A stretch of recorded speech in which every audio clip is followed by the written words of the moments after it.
All right, moving on. Next question. We're going to be in Numbers 22. And this is what it says. When Balak sent for Balaam, God first told him not to go. Then later in verse 20, God told him he could go. But then verse 22 says God's anger was kindled because he went. This is the question. Why was God angry with Balaam when he told him to go? You want to go? No, go ahead. Okay. Well, when you read the story, what happens is Balak sends some elders to Balaam to get Balaam to come down and curse the people of Israel. And when Balaam goes to the Lord, if you look in verse 9, it says, Then God came to Balaam and said, Who are these men with you? Mm-hmm. So Balaam said to God, Balak, the son of Zippor, king of Moab, has sent to me, saying, Look, a people has come out of Egypt, and they cover the face of the earth. Come now, curse them for me. Perhaps I shall be able to overpower them and drive them out. So you already got a problem there.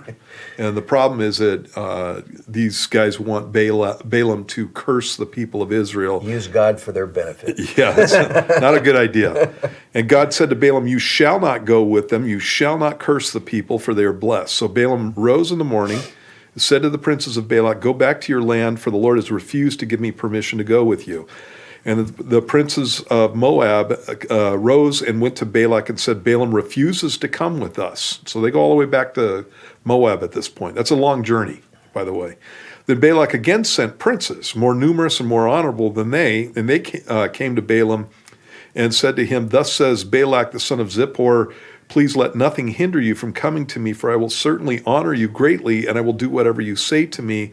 Therefore, please come, curse this people for me.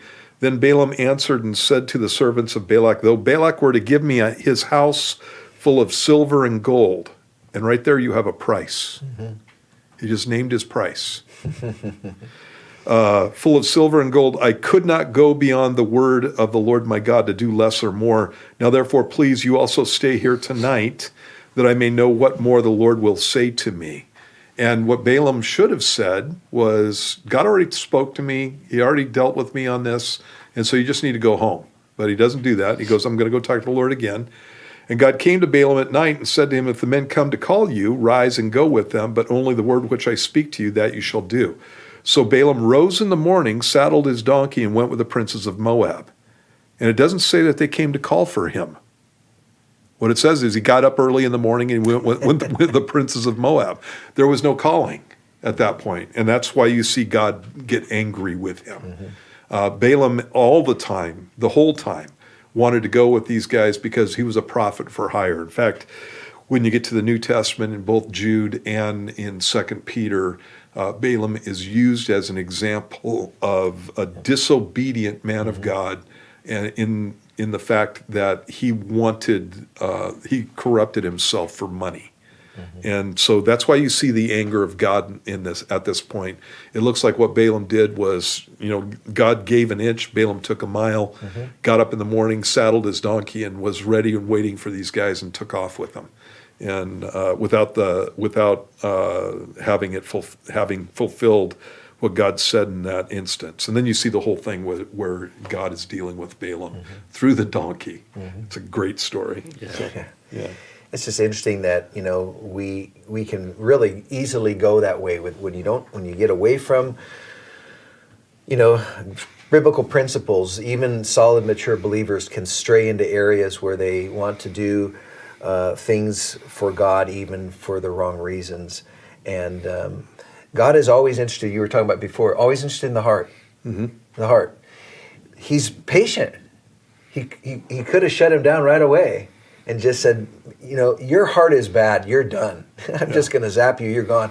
He's patiently giving him opportunities.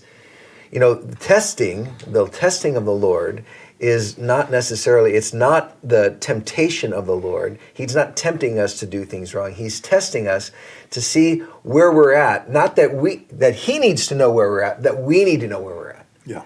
So when these guys are put in these situations, when we're in the situations where we're being maybe tempted to do the wrong thing, it's really the Lord saying, where's your heart? Where's your heart? Are you doing this for the right reasons? Are you going to obey the things that I say, or are you going to represent me according to your version of me and not who I really am. Yeah. One of the cool things about this, and one of the reasons that God allowed Balaam to go, and again, God corrects him on the way down and tells him that if the donkey hadn't sat down, that he would have killed him. And he corrects him. But one of the things that ends up happening is you have 3 oracles of Balaam, and there's some of the most awesome prophecies, blessings on the people of Israel that you've got in the Bible. And Balaam ends up going south still Again, later on, and he ends up being killed because of it. But God used Balaam in this instance just to bless the people of God and to let us know that God had blessed the people of Israel. It's amazing how long-suffering God is. I'm going through 2 Corinthians. Just had done 1 Corinthians, and here we are 6 years later. Same people, Yep. still has issues, on the 4th letter, and Paul's still calling them believers, Yep. beloved, and I'm like, man, this guy's patient, because the things they're doing, he's He putting up. experienced patience of God, didn't he? Yeah, totally. God is so patient with us. Yeah.